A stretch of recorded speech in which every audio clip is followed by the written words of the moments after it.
So I don't know what the truth is with regard to whether you can keep your doctor. Nobody knows.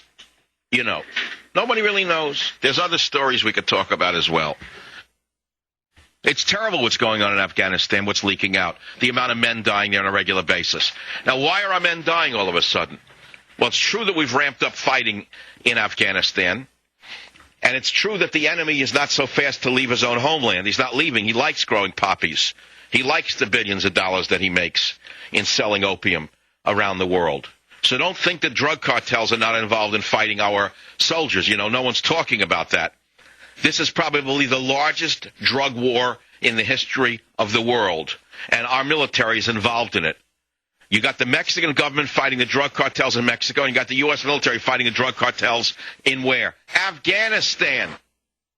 Now, while we've been talking about the mainstream media's failure to follow up on this huge story of free speech and me being banned from England, one of the people who actually is following my story is Rich Big Vinny Lieberman from the left-leaning SF Gate. He joins us now to talk about why he is following my story. Rich Lieberman, welcome to the Savage Nation. Well, thanks for having me on, Michael. It's a pleasure to talk to you.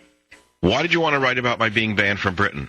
Well, I just think that one of the religions that I find to be ingrained is that no matter what side of the aisle you're on, I believe you have a right to say it. You know, as a Jew, I remember the horrific things taking place in Skokie, and as much as I detested the Nazi Party, as much as I think they're a bunch of freaks, as much as I detest any form of racism and out-and-out bigotry, I say the right to freedom of speech, once we start clamping down on that, then we set ourselves up for something far more sinister down the road. And I don't want to be in that arena. I don't want to be a part of that essence. I think the essence of democracy is to let people, even as nutso as Nazis and Islamo-fascists and everybody's got a right, as long as you don't overtake that right. I think everybody has a right to talk.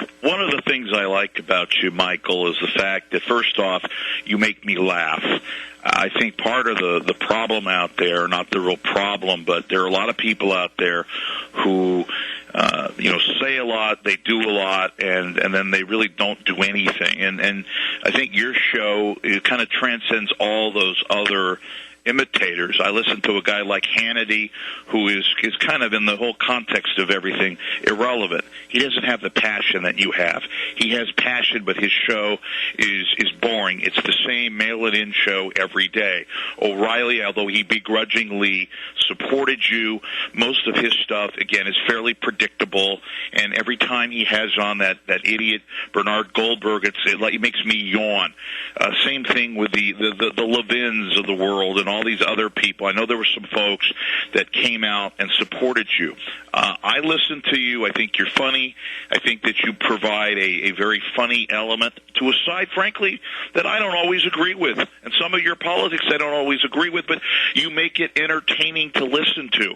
And when it involves something like free speech and what the United Kingdom has apparently still has you on that ban list, it's outrageous. And for these other so-called people who wrap themselves around the flag and make it appear as if that they're trying to defend you, they haven't said a word. It's absolutely hypocritical. Where are these people? If not for a guy like you, then these guys, a lot of these guys wouldn't even have shows. And so they, to me, on the one hand, come out and stridently for freedom of speech and this and that, but were very, very silent when it involved you. You, frankly, are not the issue. It's what you represent, your ideas, and it's freedom of speech is the issue here. So I think it's tremendously hypocritical that these people have not come out and supported you. It speaks volumes. It really does. Just for the record, you have been getting hate mail simply for writing about me? I have, and I'm not coming out to ask for any kind of sympathy. Look, you write some things are not going to be very popular. And if doing something or broadcasting or writing, if you're looking to get friends, then you're just simply a lackey. So yes, there are issues that you take that the far left.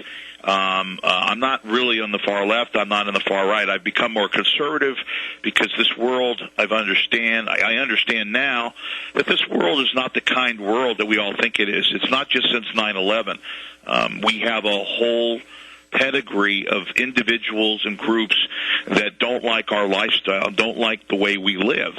And so, yes, having listened to you and having heard your opinions, some of which I've disagreed with quite passionately, I do think that your forum is very healthy for the dialogue, for the debate. And, yes, I came out and supported you. That doesn't mean I support everything you say. But in doing so, I received a ton of hate mail and email and venomous, particularly from individuals on the left and the right, I may add, but mostly on the left.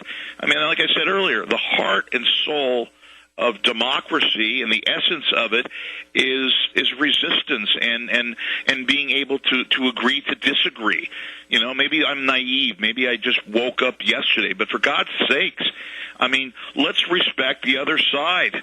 And if we agree vehemently with the other side, okay, talk about it, write about it. You know, pen a letter, write an email.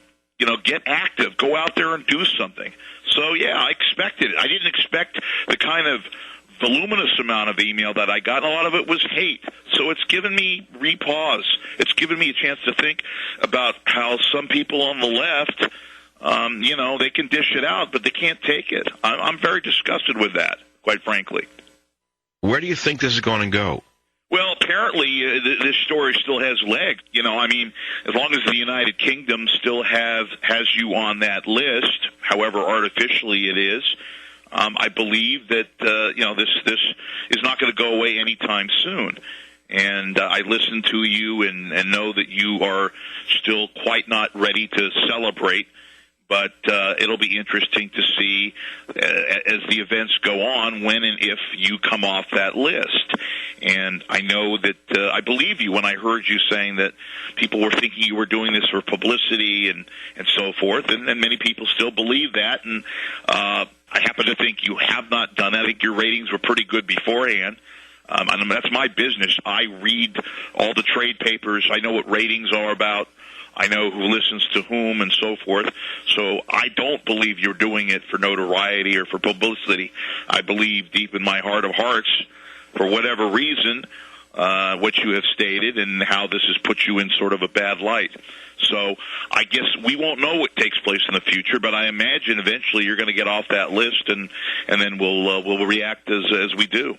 Rich, where can we find your articles? Well, Michael, I'm on sfgate.com.